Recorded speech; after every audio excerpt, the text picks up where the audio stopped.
came to be, the audience, and just the whole experience of writing it. And our second guest, in about 15 minutes, we'll have Phil Gleaves, trainer Phil Gleaves, who once was a staple here at Saratoga Racecourse. He hasn't been here as often as in the past. We're delighted that he's back. We'll give him an opportunity to talk about where he's been. He's got a horse in today in the stakes race, in the 4-Star Dave. We'll let him talk about that. And also a man who has some opinions about the state of racing today and the future of racing. So with that, I want to turn it over to Nick Kling here to talk to begin our interview with Eric Luper. Well, it's a great pleasure for us to introduce you folks out there to Eric.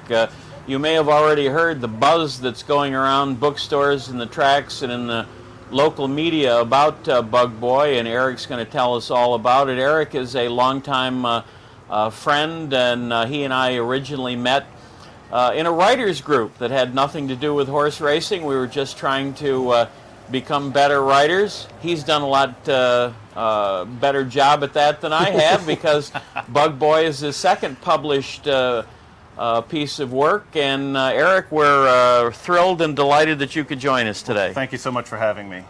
And we want to tell you that Eric is also a doctor. And I learned a long time ago never to cross anybody who can break my neck. Eric is a chiropractor who's kind of divides his time now between chiropractic and writing. And Eric, why don't you tell our viewers a little bit about yourself and how Bug Boy came to be? Okay, I'll give it a shot.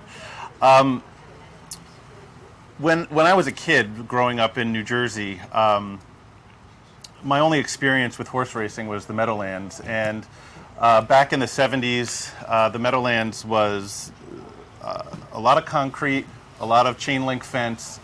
And I remember as a kid going to the track and being, quite frankly, a little scared. And so when I moved up to the Capital District,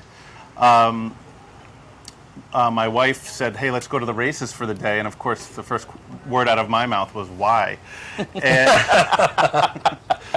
But she convinced me. She's a lawyer, and so she's really good at arguing. And so she convinced me to come up to Saratoga.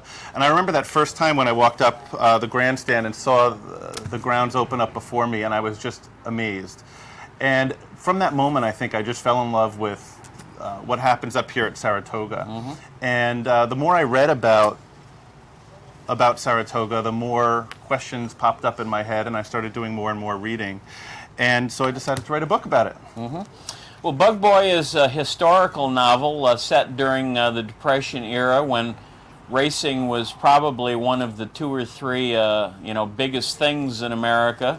And I don't mean just sports, I mean biggest things, period.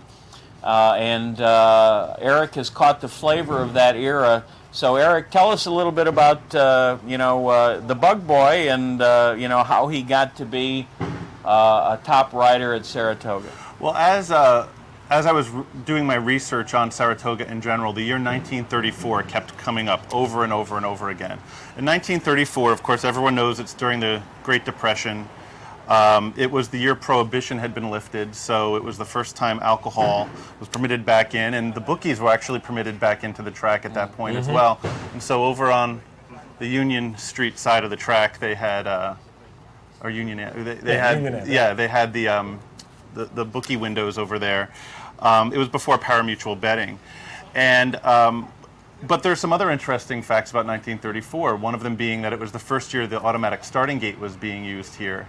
And so every time I would pick up another book, that year 1934 kept coming up. And so I said, let's set the book during 1934. It seems like an interesting year.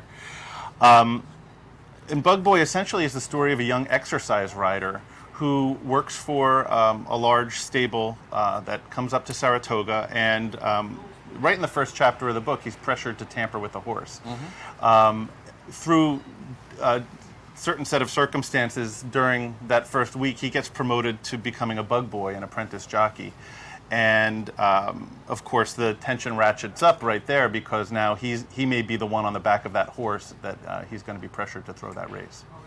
Eric, tell us a little bit about, you You mentioned 1934. I've read most of Bug Boy. I haven't quite finished it yet, and I can tell you it catches the flavor of that era. Tell us a little. You must have done some extensive research to, get it right, as they say.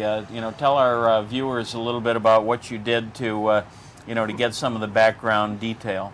I started by just reading a lot. I read most of Bill Heller's work, and of course, you can't write a horse racing book without reading Seabiscuit, and and one book leads to another. You read the acknowledgments in the back, or you read the references in the back, and the book catches your eye, and book after book.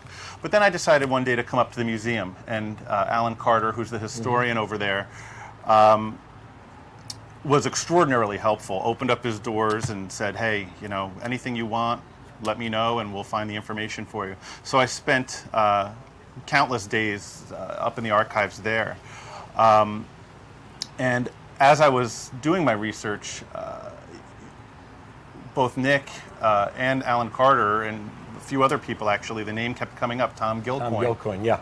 And everyone's saying you need to speak with Tom Gilcoin. He's simply a compendium of information. And so finally I called him on the phone, and he was in his mid-90s at the time. And you could name a year or a horse or a race, and he could tell you what happened. I mean, he was simply a walking library. That's Tom. And extraordinarily helpful. I mean, I wanted to take the guy out for a cup of coffee, and he said, no, just talk to me right now. What do you want? And we spent hours on the phone together talking about racing. And it was, I couldn't have written the book without his help, simply. Well, Eric, we don't have too much more time left, so before we run out of time, why don't you tell our listeners, you're going to be doing several book signings. You've got some charity events coming up. Tell people where they can get a hold of Bug Boy, where they can meet you, and compare notes about what's in it. So it's all you, brother. Well, thank you. I will be signing actually today at noon at Borders here in Saratoga, and they have a nice little event planned. I also have two events at the National Museum of Racing. On August 4th and August 11th, which are both dark days, so if people are here in Saratoga looking